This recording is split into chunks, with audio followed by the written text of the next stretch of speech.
Hello friends, नमस्कार। Genius 40 के online platform पे आपका बहुत बहुत स्वागत, अभिनंदन और इस्तकबाल। मित्रों, इतिहास के आज दूसरे अध्याय में हम लोग बात करेंगे आद्य ऐतिहासिक काल।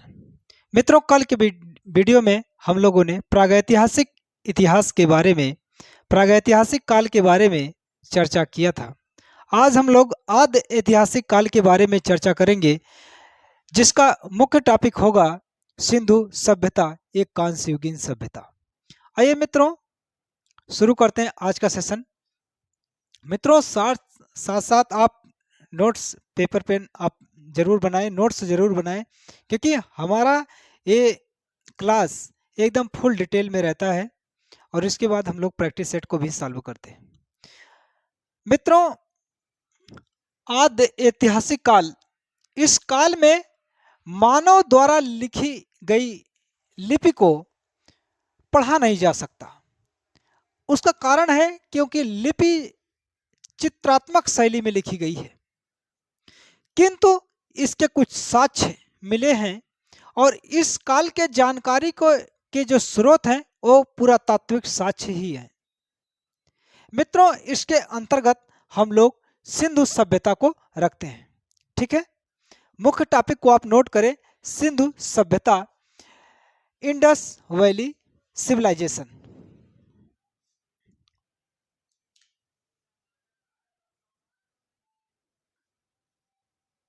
सिंधु सभ्यता,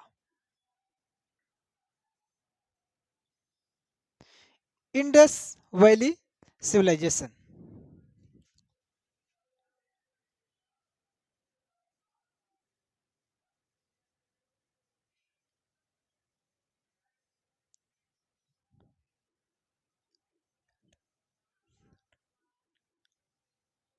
ठीक है मित्रों, यह सभ्यता एक कांस्य युगीन सभ्यता थी। लिखते हैं, सिंधु सभ्यता एक कांस्य युगीन सभ्यता, कांस्य युगीन सभ्यता। मित्रों, सिंधु सभ्यता को कांस्य युगीन सभ्यता क्यों कहते हैं? क्योंकि सर्वप्रथम कांसा निर्माण की तकनीक सिंधु सभ्यता से ही प्राप्त होता है। यहां से ही कांस्य निर्माण तकनीक, कांस्य निर्माण तकनीक की जानकारी प्राप्त होती है। ठीक है मित्रों, यानी कह सकते हैं कांसे का जो निर्माण हुआ है वो सिंधु सभ्यता से ही हुआ है। और यह सभ्यता सामाजिक रूप से रहने वाले, ठीक है, लोगों की थी। और वास्तव में एक कई बार सभ्यता शब्द इसमें प्राप्त हो रहा है, तो मैं सभ्यता बता दूं, सभ्यता किसे कहते हैं? मित्रों, सामाजिक रूप से रहने वाले व्यक्तियों के जीवन शैली को सभ्यता कहते हैं।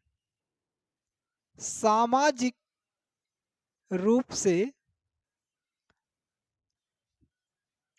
से रहने वाले लोगों, यानी पीपल्स, लोगों की जीवन शैली को सभ्यता कहते हैं। ठीक है, सभ्यता कहते हैं। मित्रों, सामाजिक रूप से रहने वाले लोगों के जीवन शैली को सभ्यता कहा जाता है। और सिंधु सभ्यता क्यों कहा गया है? क्योंकि इस सभ्यता का जो निर्माण है, यह सभ्यता जो पाई गई है वो सिंधु नदी के तट पर या सिंधु नदी के इर्द गिर्द या सिंधु नदी के सहायक नदियों के इर्द गिर्द प्राप्त हुई है, इसलिए इसे सिंधु सभ्यता कहा जाता है। मित्रों, इस बात को नोट करते हैं, सिंधु सभ्यता, यह सभ्यता सिंधु नदी के तट पर मिली थी। यह सभ्यता सिंधु नदी के तट पर मिली थी, इसलिए इसे सिंधु सभ्यता कहा गया। मित्रों, सिंधु सभ्यता का नामकरण किसने किया, ये भी जानना अति आवश्यक है। कई बार परीक्षा में प्रश्न पूछा गया है कि सिंधु सभ्यता का नामकरण किसने किया। देखते हैं, नामकरण, सिंधु सभ्यता का नामकरण। देखिए, सिंधु सभ्यता का नामकरण सर जॉन मार्शल द्वारा दिया गया। सर जॉन मार्शल द्वारा, सर जॉन मार्शल द्वारा सिंधु सभ्यता का नामकरण किया गया। लेकिन परीक्षा में प्रश्न कुछ अलग प्रवृत्ति के अलग प्रकृति के रखे जाते हैं। सिंधु घाटी सभ्यता का नामकरण किसने किया, यदि इसमें घाटी शब्द जोड़ देता है, सिंधु घाटी सभ्यता, सिंधु घाटी सभ्यता का नामकरण किसने किया, यह नाम किसने दिया। तो मित्रों, सब बच्चे वही लगाते हैं। हाँ, 1921 में सर जॉन मार्शल एएसआई के अध्यक्ष बने थे और इन्हीं के देखरेख में दयाराम साहनी ने सिंधु सभ्यता की खोज किया था। तो इसलिए एक ही प्रश्न का उत्तर लगा देते हैं, बस सर जॉन मार्शल, यही लगाते हैं ना। और प्रश्न क्या पूछ रहा है, अब पूछ रहा है सिंधु घाटी सभ्यता, और जो हम लोग रटे हैं वो क्या है, क्या है, सिंधु सभ्यता। तो सिंधु सभ्यता का नामकरण सर जॉन मार्शल द्वारा किया गया, परंतु सिंधु घाटी सभ्यता का जो नामकरण किया गया है वो मुगल रफीक के द्वारा। देखिए, प्रश्न की प्रकृति बदली तो उत्तर भी बदल गया, यानी नजर बदले तो नजारे भी बदल गए। मुगल रफीक, मुगल रफीक द्वारा, ठीक है। जब ये पूछेगा सिंधु सभ्यता का नामकरण किसने किया, तो सर जॉन मार्शल द्वारा। और उसके बाद यदि ये पूछ रहा सिंधु घाटी सभ्यता का नामकरण किसने किया, तो मुगल रफीक द्वारा, ठीक है। आइए, सिंधु सभ्यता के विकास का समय, सिंधु सभ्यता के विकास का समय। सिंधु सभ्यता का विकास का जो समय है, सभी कुछ अलग अलग विद्वानों के द्वारा अलग अलग समय निर्धारित किए गए हैं, परंतु सबसे सर्वाधिक जो मान्यता प्राप्त समय है वो 2500 ईसा पूर्व से 1750 ईसा पूर्व है। समय 2500 ईसा पूर्व से 1750 ईसा पूर्व तक, 1750 ईसा पूर्व के मध्य,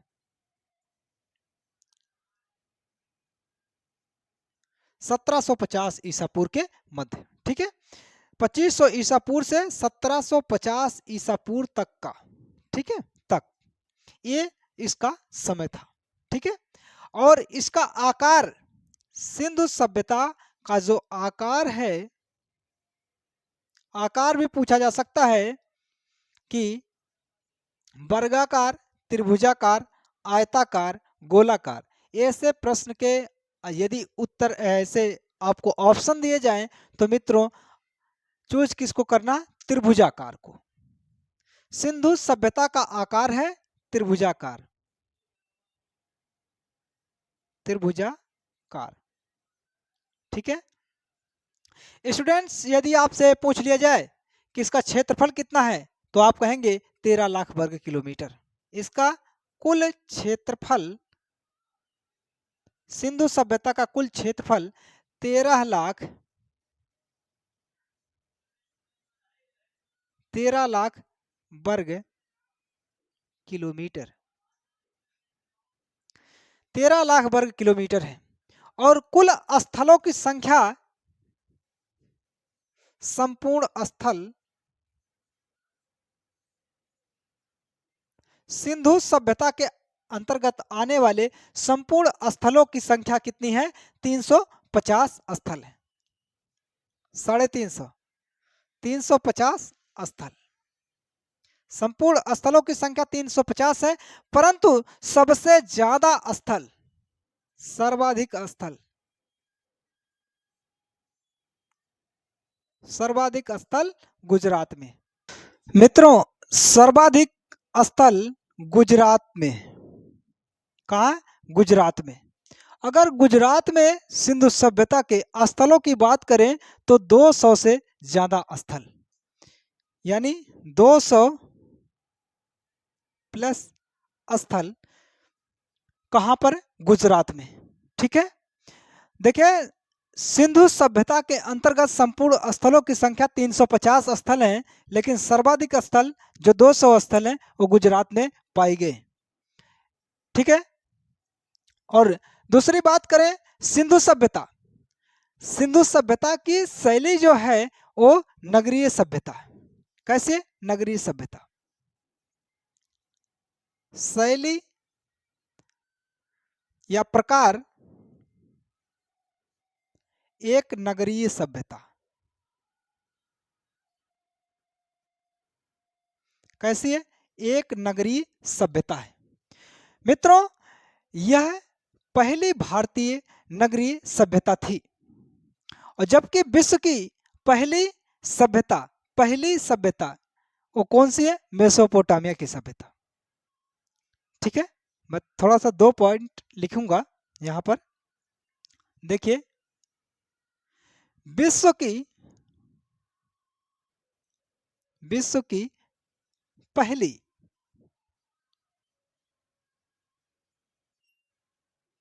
विश्व की पहली नगरीय विश्व की पहली नगरीय सभ्यता कौन सी है? सिंधु सभ्यता।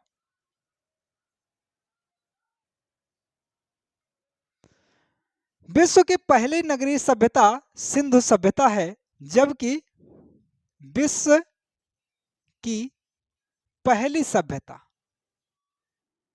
विश्व की पहली सभ्यता वो कौन सी है? वो है मेसोपोटामिया की सभ्यता। मेसोपोटामिया, मेसोपोटामिया की सभ्यता विश्व की पहली सभ्यता है। और मेसोपोटामिया का जो लोकेशन है मित्रों, वर्तमान में इराक। वैसे तो बात करें इराक, ईरान, सीरिया के मध्यस्थ भूमि जो है वो जो टिर्गिस एवं फरात नदी के बीच है, कहीं किताबों में दजला एवं फरात नदी आप पाएंगे, तो टिर्गिस एवं फरात नदी के मध्य की जो भूमि है वो कौन सी है? वो मेसोपोटामिया की सभ्यता। वहां पर कौन सी है? मेसोपोटामिया की सभ्यता पाई गई, और विश्व की पहली सभ्यता थी। परंतु विश्व की पहली नगरीय सभ्यता कौन सी है? सिंधु सभ्यता। ठीक है, मैं अगर लिख दूं कि यहां पर आप ध्यान दीजिएगा, मेसोपोटामिया की सभ्यता, ये चैप्टर आएगा। बहुत ज्यादा कुछ अभी डिटेल में इसकी चर्चा नहीं करेंगे, ये चैप्टर जब आएगा तो हम लोग डिटेल में चर्चा करेंगे, जैसे सिंधु सभ्यता चल रहा है। और यह जो विश्व की पहली सभ्यता है, ठीक है, ये अन्य अन्य नामों से भी जानी जाती है, उसकी चर्चा हम बाद में करेंगे। ठीक है, आइए देखते हैं, आप इतना नोट कर लें।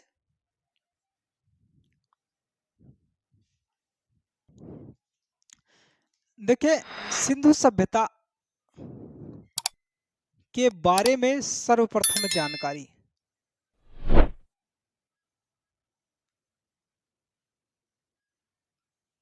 देखिए सिंधु सभ्यता के बारे में सर्वप्रथम जानकारी चार्ल्स मेसन ने दिया था। चार्ल्स मेसन,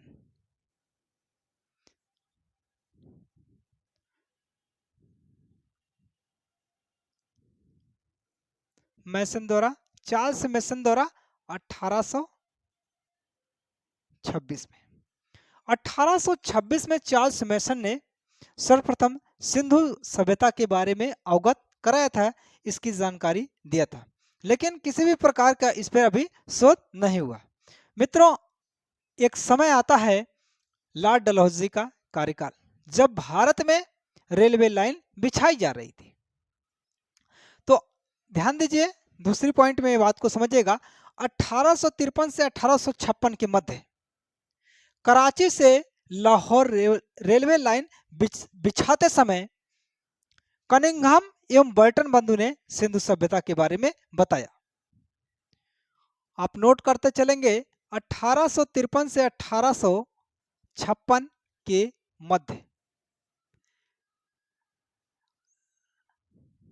मध्य लाहौर से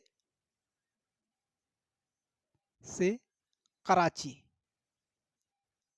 के मध्य रेलवे लाइन बिछाते समय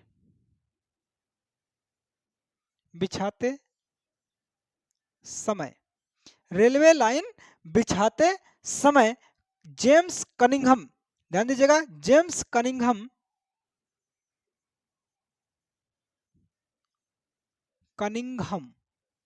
एवं बर्टन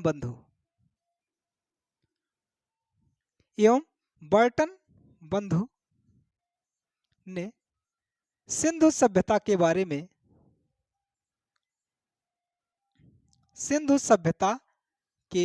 बारे में अवगत कराया। ठीक है।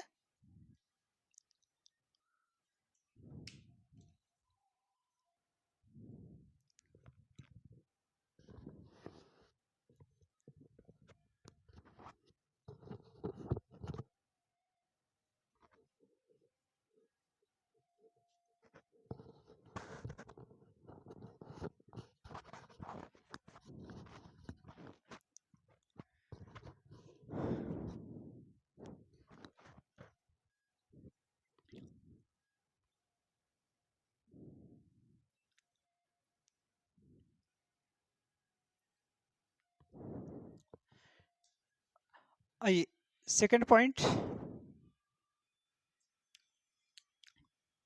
1904 में समय आया। 1904 में लॉर्ड कर्जन ने पुरातत्व विभाग ASI archaeological survey of India की स्थापना किया। 1904 में लॉर्ड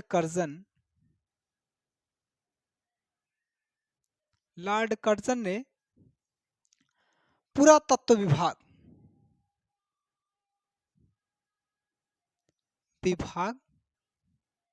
की स्थापना किया।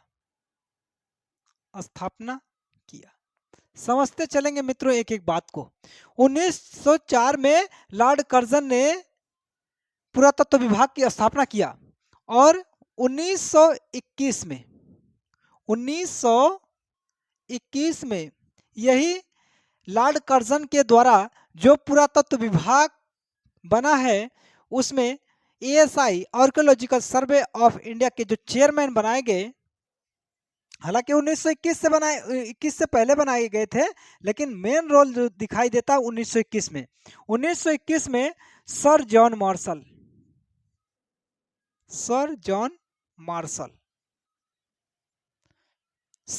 मार्शल ASI के अध्यक्ष बने, यानी भारतीय पुरातत्व विभाग के अध्यक्ष बने।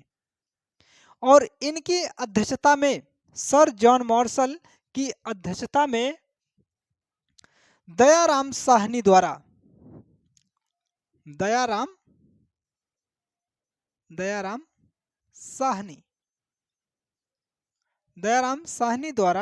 1921 में हड़प्पा सभ्यता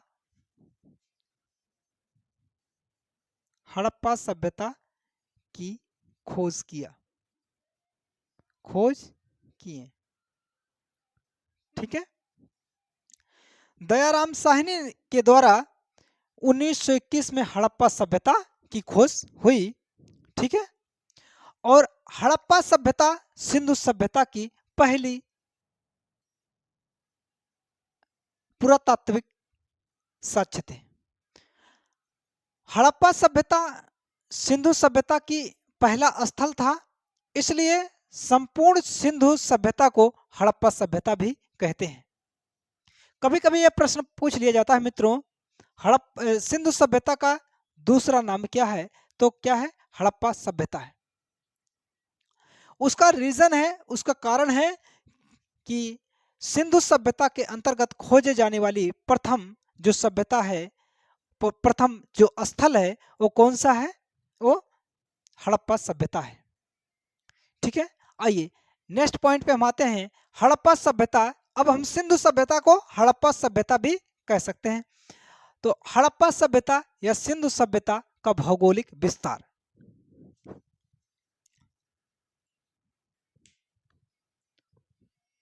हेडिंग डालते हैं, हड़प्पा सभ्यता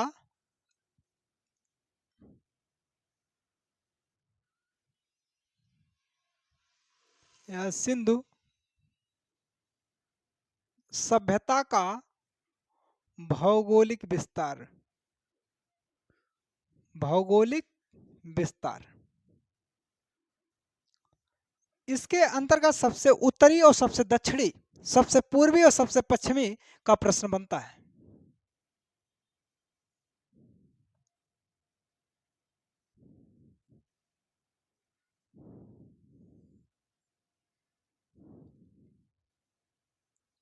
उत्तर, दक्षिण, पूर्व और ये पश्चिम। मित्रों, हड़प्पा सभ्यता, हड़प्पा सभ्यता का सबसे उत्तरी बिंदु जो है वो मांडा, जो चिनाब नदी के किनारे है, आखूर जिला, जम्मू एंड कश्मीर। तो आप नोट कर लें, हड़प्पा सभ्यता या सिंधु सभ्यता का सबसे उत्तरी बिंदु क्या है? वो है मांडा।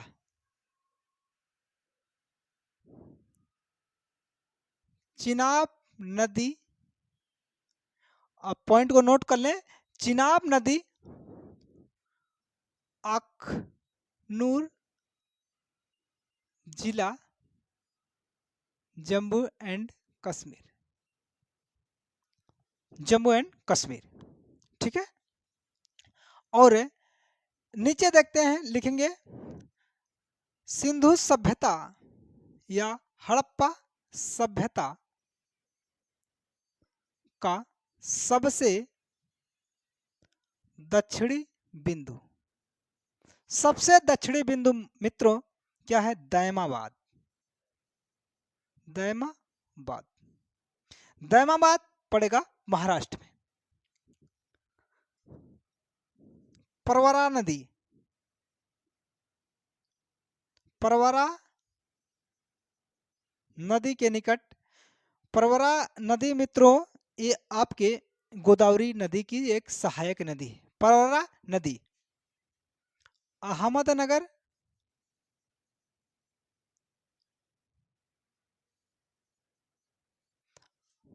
महाराष्ट्र, महाराष्ट्र। ठीक है, ये सबसे दक्षिणी बिंदु है।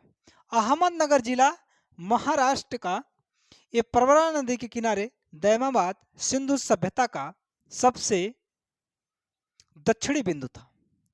इसके बाद हम देखते हैं सबसे पूर्वी बिंदु। तो स्टूडेंट, सबसे पूर्वी बिंदु है आलमगीरपुर। आलमगीरपुर,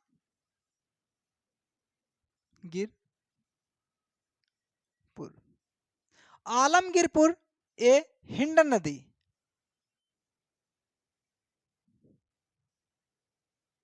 हिंडन नदी ये पड़ेगा मेरठ, उत्तर प्रदेश, मेरठ जिला, उत्तर प्रदेश। और हिंडन नदी एक यमुना की सहायक नदी है। जैसे मैंने बताया, परवरा नदी गोदावरी की एक सहायक नदी है, गोदावरी की एक क्या है? सहायक नदी है। और वैसे ही यहाँ हिंडन नदी मित्रों यमुना की एक सहायक नदी है, यमुना की एक सहायक नदी। ठीक है, इसके बाद नाम आता है सबसे पश्चिमी बिंदु। ये सबसे पूर्वी बिंदु था, सबसे पूर्वी बिंदु। हड़प्पा सभ्यता की सबसे पूर्वी बिंदु आलमगीरपुर। आइए देखते हैं सिंधु सभ्यता का सबसे पश्चिमी बिंदु।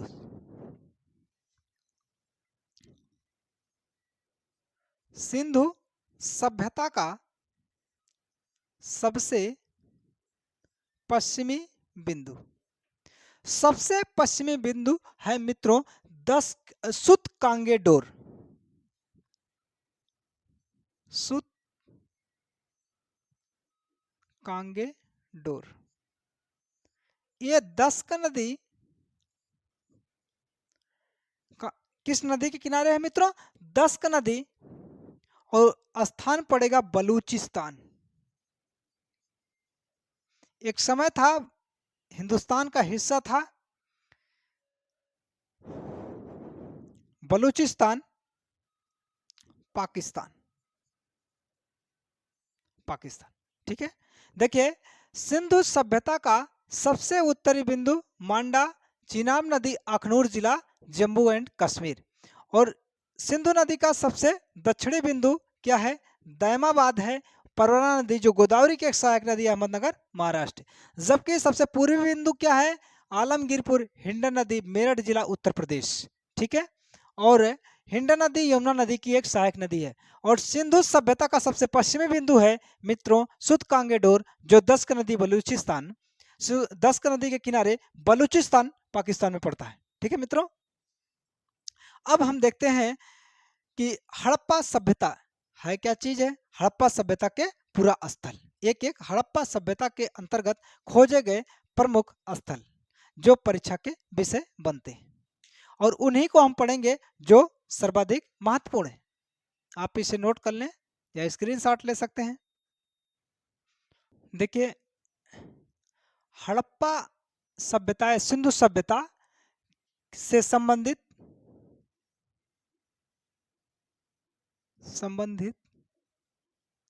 महत्वपूर्ण स्थल, महत्वपूर्ण स्थल।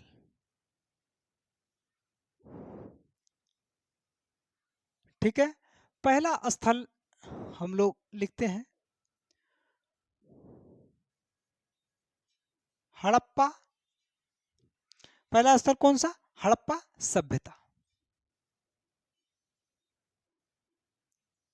कौन सा? हड़प्पा सभ्यता। एक एक पॉइंट को समझते हैं। हड़प्पा सभ्यता सिंधु सभ्यता के अंतर्गत खोजे जाने वाला प्रथम स्थल। सिंधु सभ्यता का प्रथम स्थल, सिंधु सभ्यता के अंतर्गत खोजे जाने वाला प्रथम स्थल है कौन सा? हड़प्पा सभ्यता।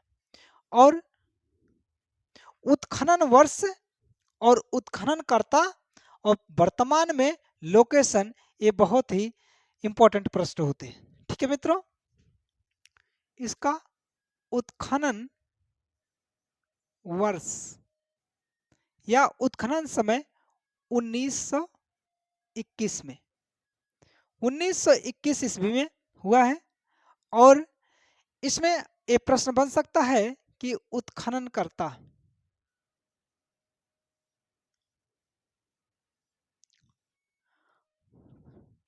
उत्खननकर्ता हमने कहा सर जॉन मार्शल की अध्यक्षता में, यानी अध्यक्षता या निर्देशन में, निर्देशन में श्री राय बहादुर, श्री राय बहादुर, श्री राय बहादुर, श्री दयाराम साहनी द्वारा, राय बहादुर श्री दयाराम साहनी द्वारा ठीक है। और नेक्स्ट दयाराम साहनी द्वारा। ठीक है। नेक्स्ट एक प्रश्न पूछा जा सकता है कि इसकी अवस्थित क्या है, लोकेशन, अवस्थित या फिर लोकेशन। वर्तमान में इसका लोकेशन से प्रश्न ये खूब बनते हैं। ठीक है। तो पाकिस्तान के पंजाब प्रांत के मोंटगोमरी, ठीक है, मोंटगोमरी जिला, पंजाब प्रांत के मोंटगोमरी जिला, मोंटगोमरी जिला रावी नदी के किनारे, रावी नदी के किनारे इसका लोकेशन है। ठीक है। रावी नदी के तट पर या रावी नदी के किनारे मोंटगोमरी जिला पंजाब प्रांत, पाकिस्तान का पंजाब प्रांत के अंतर्गत। ठीक है। अब इसमें यह भी प्रश्न पूछा जा सकता है कि हड़प्पा सभ्यता के अंतर्गत कौन कौन से महत्वपूर्ण वस्तुएं प्राप्त हुई हैं। महत्वपूर्ण साक्ष्य, महत्वपूर्ण साक्ष्य से प्रश्न कई बार परीक्षा में प्रश्न बने हैं। साक्ष्य, महत्वपूर्ण साक्ष्य, महत्वपूर्ण साक्ष्य के अंतर्गत देखते हैं। देखिए, विशाल अन्नागार यहां से प्राप्त हुआ है, और तरबूज के बीज, और सिर के बल खड़ी स्त्री के गर्भ से निकलते हुए पौधे के मुहर। ठीक है। शंख का बना बैल, ये सारी बहुत सारी चीजें निकली हैं। तो बताने के साथ साथ आप नोट कर लें, विशाल अन्नागार, विशाल अन्नागार। देखिए, हड़प्पा के बाद जो भी हम मोहनजोदड़ो पढ़ेंगे तो उसमें विशाल अन्नागार प्राप्त हुआ, जो सिंधु सभ्यता के अंतर्गत आने वाला सबसे विशाल यानी 12 कक्षों का अन्नागार प्राप्त होगा। तो आप ये नोट कर लें, तरबूज के बीज, तरबूज के बीज, और सिर के बल खड़ी स्त्री, सिर के बल खड़ी स्त्री के गर्भ से निकलते पौधे पौधे वाली मुहर, मुहर की प्राप्त हुई। ठीक है। नेक्स्ट है शंख वाला बैल, शंख वाला बैल। मित्रों, शंख वाला बैल भी कहां से प्राप्त हुआ, हड़प्पा सभ्यता से प्राप्त हुआ। और एक सींग वाला जानवर,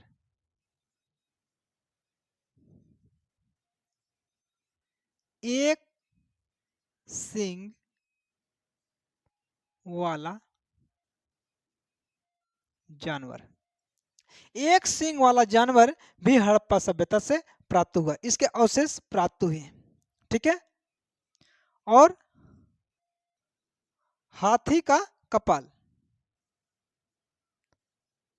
हाथी का कपाल, हाथी का कपाल, और स्वास्तिक चिन्ह, स्वास्तिक चिन्ह, स्वास्तिक चिन्ह भी प्राप्त हुआ। ठीक है मित्रों। और लकड़ी की ओखली, यहां लिख देते हैं मित्रों महत्वपूर्ण साक्ष्य में, लकड़ी की ओखली,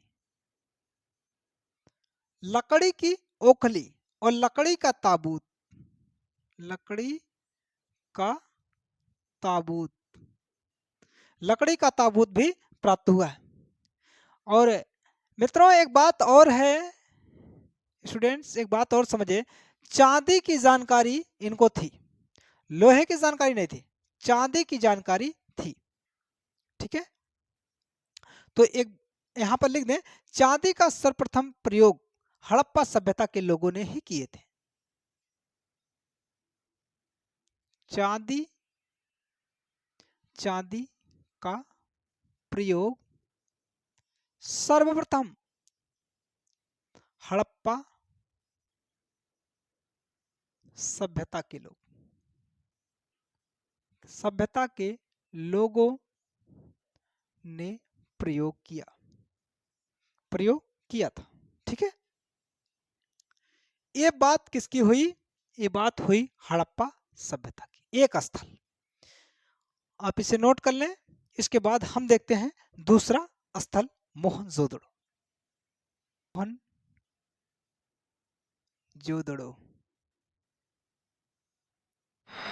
मोहनजोदड़ो। ठीक है, देखिए इसका उपनाम या अन्य नाम मृतकों का टीला, मृतकों का टीला। परीक्षा में प्रश्न पूछा जाता है मृतकों का टीला किसे कहा जाता है, तो मोहनजोदड़ो को मृतकों का टीला कहा जाता है। मृतकों का टीला कहे जाने का रीजन क्या है, कारण क्या है, बात को समझिए। यहां से शवों का जो शवों के जो कंकाल है वो कंकाल का ढेर पड़ा है, कंकाल का ढेर प्राप्त हुआ। यहां कंकाल के ढेर प्राप्त हुए हैं और एक कंकाल कैसे थे, क्षतिग्रस्त कंकाल थे, क्षतिग्रस्त, क्षतिग्रस्त कंकाल थे। और ये क्षतिग्रस्त कंकाल किसी बाह्य आक्रमण को दर्शाते हैं। किसको दर्शाते हैं? बाह्य आक्रमण को, किसी बाह्य आक्रमण को ये दर्शाते हैं। ठीक है, और मोहनजोदड़ो के उपनाम के अंतर्गत ही एक बात आप समझेगा, इसे नखलिस्तान या सिंध का बाग भी कहा जाता है। क्यों कहा जाता है मित्रों? जो मोहनजोदड़ो है इसके आसपास की भूमि आश्चर्यजनक रूप से अत्यंत उपजाऊ थी। आसपास की भूमि का अत्यंत उपजाऊ होने के कारण इसे नखलिस्तान या सिंध का बाग कहा गया। आसपास की भूमि आश्चर्यजनक रूप से उपजाऊपन या उर्वरा थी। तो लिख देते हैं भूमि उर्वरा होने के कारण कारण इसे नखलिस्तान, नखलिस्तान या सिंध का बाग, सिंध का बाग भी कहा गया। ठीक है, देखिए मोहनजोदड़ो की जो खोज या उत्खनन जो खोज हुआ वो 1922 ईस्वी में। कब? 1922 ईस्वी में। खोजकर्ता या उत्खननकर्ता,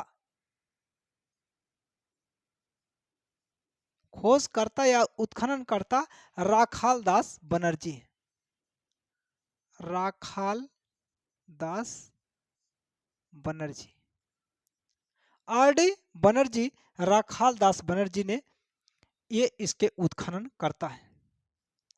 इसकी अवस्थिति यदि आपसे पूछी जाए, अवस्थित, तो ये भी पंजाब में पाकिस्तान के सिंध प्रांत के, ध्यान दीजिएगा पंजाब ना कह के बल्कि पाकिस्तान के सिंध प्रांत के लड़काना जिले में सिंधु नदी के दाएं तट पर, तो लिखते हैं पाकिस्तान के लरकाना लरकाना लरकाना जिले के जिले लरकाना जिले में सिंधु नदी के दाएं तट पर दाएं तट पर इसकी अवस्थित है, इसका लोकेशन है। अब देखते हैं यहां से क्या क्या चीजें प्राप्त हुई।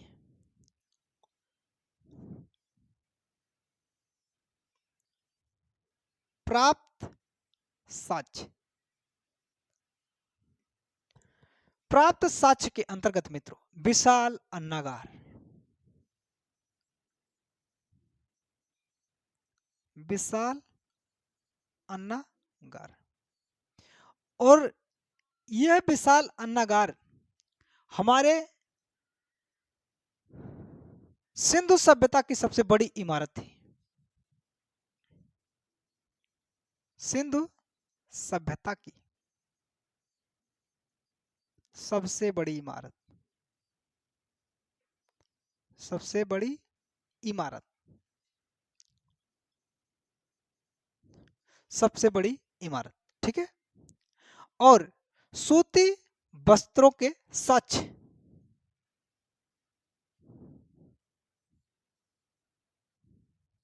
सूती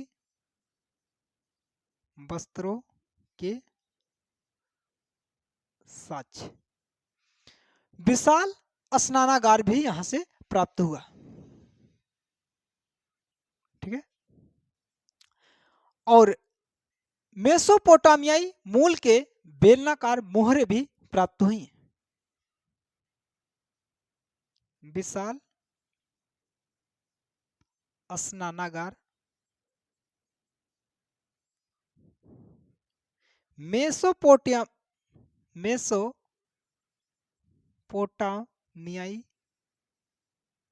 मोहरे जो वैश्विक व्यापार को दर्शाता है, वैश्विक संबंध, व्यापारिक संबंध को दर्शाता है, ठीक है। और प्राप्त साक्ष्य के अंतर्गत, ठीक है, साल ओढ़े खंडित पाषाण मूर्ति भी प्राप्त हुई है।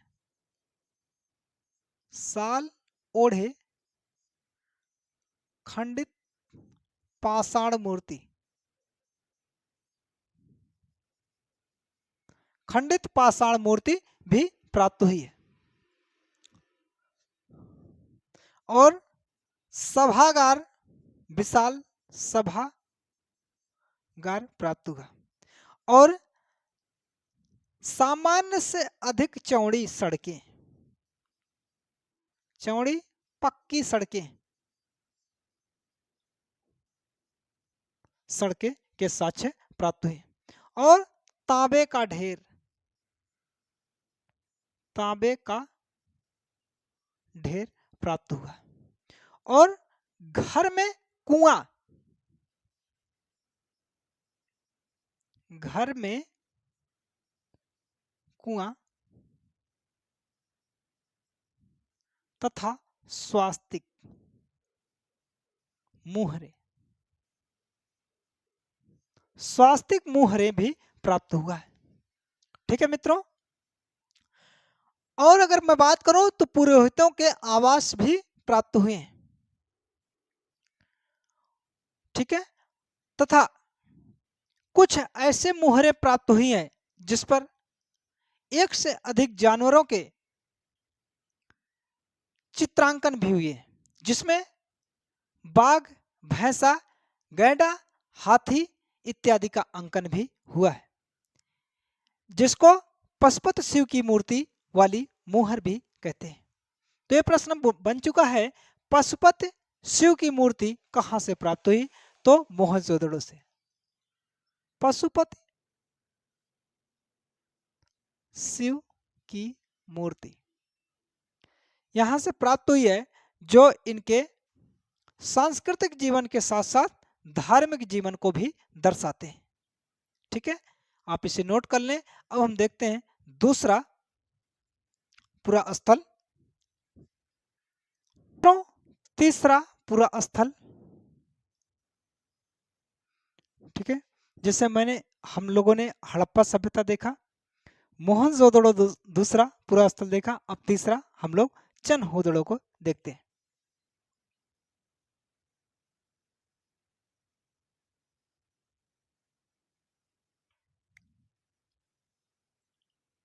चनहुदड़ो पुरा स्थल। ठीक है, इसका उत्खनन वर्ष उत्खनन वर्ष 1931 में। कब हुआ मित्रों? 1931 ईस्वी में। उत्खननकर्ता खोजकर्ता यानी उत्खननकर्ता इसके ननी गोपाल मजूमदार हैं। ननी गोपाल मजूमदार कौन है? ननी गोपाल मजूमदार हैं। नेक्स्ट है अवस्थित पाकिस्तान के सिंध प्रांत के सिंध प्रांत में सिंधु नदी के बाएं तट पर। पाकिस्तान के सिंध प्रांत में सिंध प्रांत में सिंधु नदी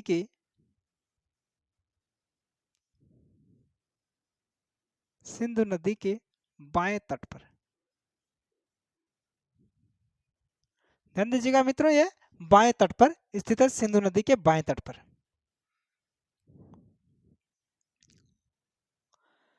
महत्वपूर्ण साक्ष्य।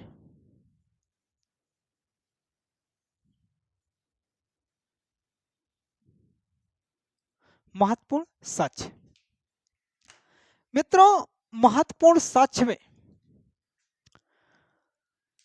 शहर का इसका कोई भी हिस्सा दुर्गीकृत नहीं। शहर का कोई भी हिस्सा दुर्गीकृत नहीं।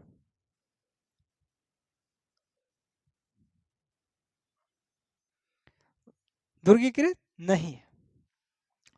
और महत्वपूर्ण साक्ष्य में दवा का साक्ष्य यहां से प्राप्त हुआ और रंजन और सलाका भी यहां से प्राप्त हुआ। और मनका बनाने का कारखाना मनका बनाने का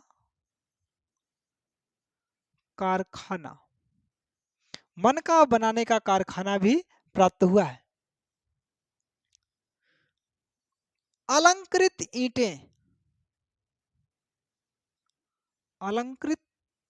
ईंट यहीं से प्राप्त हुआ। कुछ ईंटों पर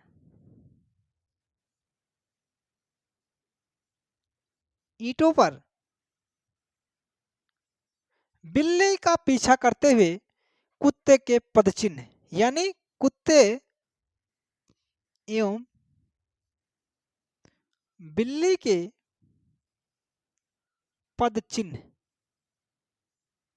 पदचिन्ह भी प्राप्त हुए हैं।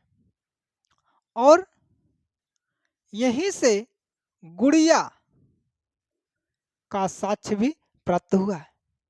सौंदर्य प्रसाधन सामग्री, सामग्री भी प्राप्त हुई, सामग्री भी प्राप्त हुई है, ठीक है, यहां से। तथा सुई धागा, सुई धागा, यहां से सुई धागे के साक्ष्य भी प्राप्त हुए हैं, ठीक है मित्रों। ये सारे साक्ष्य कहां से प्राप्त हुए हैं?